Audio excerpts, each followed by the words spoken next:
This is fufu, and in this fufu recipe I'll show you how to make fufu from scratch at home. Here I have my cassava dough, and the first thing I would do is I would crush the cassava dough to cut it into small pieces. The reason I'm doing this will be explained much later as this video continues. Also, as I continue with this video, I'll explain more about fufu as an African food. I'd also be explaining the different types of fufu that we have. And if you are interested in knowing so much about Nigerian foods and how to prepare them, I'd like to say welcome to this channel, because on this channel I post Nigerian food cooking videos that I think you will like. Also, if you love watching Nigerian food videos, welcome, because I have so many of that for you. Now that I'm done crumbling the cassava dough into small pieces, I'll proceed to add water, and then it's time to mix. So let me tell you the reason why I had to crumble the cassava dough at first. It's because the cassava dough is large and bulky, and if I was to mix that large cassava dough with water, it would have been a little bit stressful and difficult. That's why I had to make it simplified for myself. As you always know, if you're a consistent viewer of my videos, if you always watch my videos, you know that I always try to make my recipes as easy as they could be. And this is because I believe cooking should be enjoyed and not stressful. So, as I continue to mix the cassava dough with water, the consistency I'm looking to achieve is a thick consistency. So I am looking to turn the cassava dough into a very thick cassava paste. If you've watched this video to this point, don't forget to like this video, leave your comment, share this video, and subscribe to this channel. In case you're wondering why, I'll tell you, because if you're interested in learning more about Nigerian dishes and how to prepare them, you will find so many Nigerian recipes on this channel. Take a look at how thick the cassava paste is. This is exactly what you want your cassava paste to be.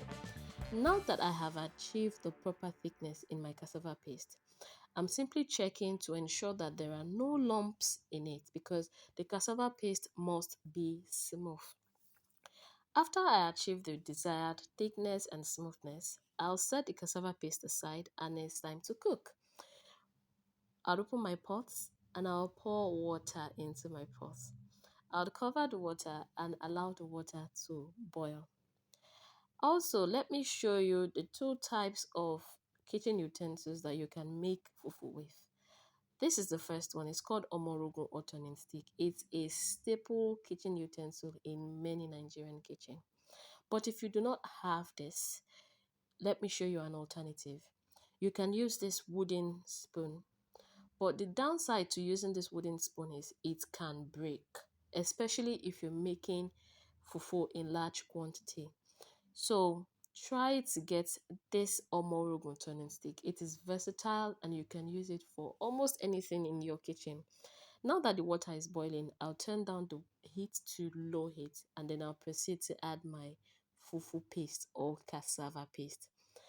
Immediately I pour the cassava paste into the hot water, I will mix immediately. The reason for this is so that I do not have any lump in my fufu. This process is a little bit tedious, because you have to painstakingly make sure that you do not have lumps in your fufu.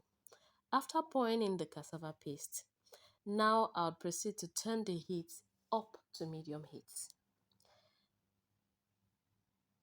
Okay, now that I'm done with, correcting or achieving the proper temperature for my cooker, it's time to mix. I'll continue to mix the cassava paste until it thickens to fufu. So, I said I was going to talk about fufu being an African food.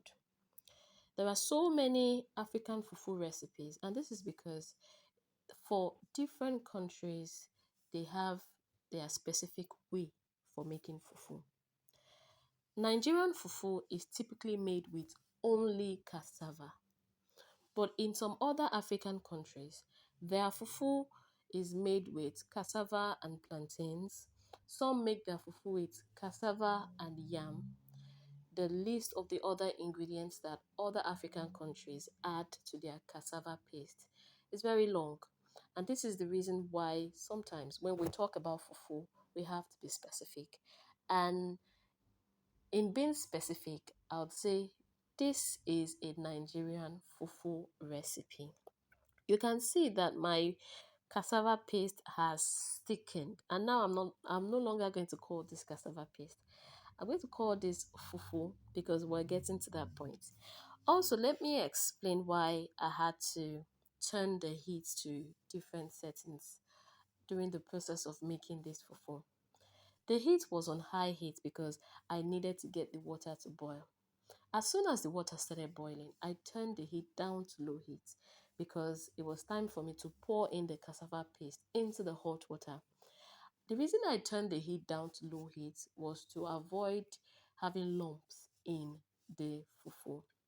And after I poured in the cassava paste and I was sure that there was no lump in the cassava paste, that's the one I had in the pot, I turned the heat back up to medium because now I needed the cassava paste to cook to this properly thickened fufu that you see. Now that I'm done with mixing my fufu to achieve this proper consistency, I just added some water and I'll add a little bit more. After adding a little bit more water, I'll break the fufu up into, sections so that I can so that I can have the steam cook the fufu properly even on the insides. Now I'll cover the pot and cook until the water is almost dry. Let me show you what I'm talking about. This is what it looks like. And now it's time to mix. So here's the thing. The fufu you saw earlier before the cooking could be eaten. Yes, you can have that. You can eat that fufu and soup. Lovely. But you see, to have this silky feel when you touch your fufu, I'll suggest you cook it this second time so that the steam can get into, everything and make it lovely, nice, and silky. I'm going to be mixing this up very, very, very, very well again. Mind you, the heat is still on medium heat. And after mixing it up well to my satisfaction this time around, because there is no time frame for this second mixing, is to your satisfaction. So after mixing well to my satisfaction, here I have a pot of water or a bowl of water, and I just dipped my spoon into it. And then I'll proceed to smoothing out the omorogun. The reason why I love to put my spoon into water before doing this is because it helps the swallow slide off the omorogun easily and it doesn't make a mess. Now it's time to serve my fufu and let me show you what it looks like. So now that the fufu is ready, here are some fufu and soup combinations that you would like to try. How about you try fufu and okra soup? You can also try fufu and egusi soup. Here is another combo that you may like. Fufu and ogbono soup. Honestly, you can eat fufu with almost any type of soup that you have in your house.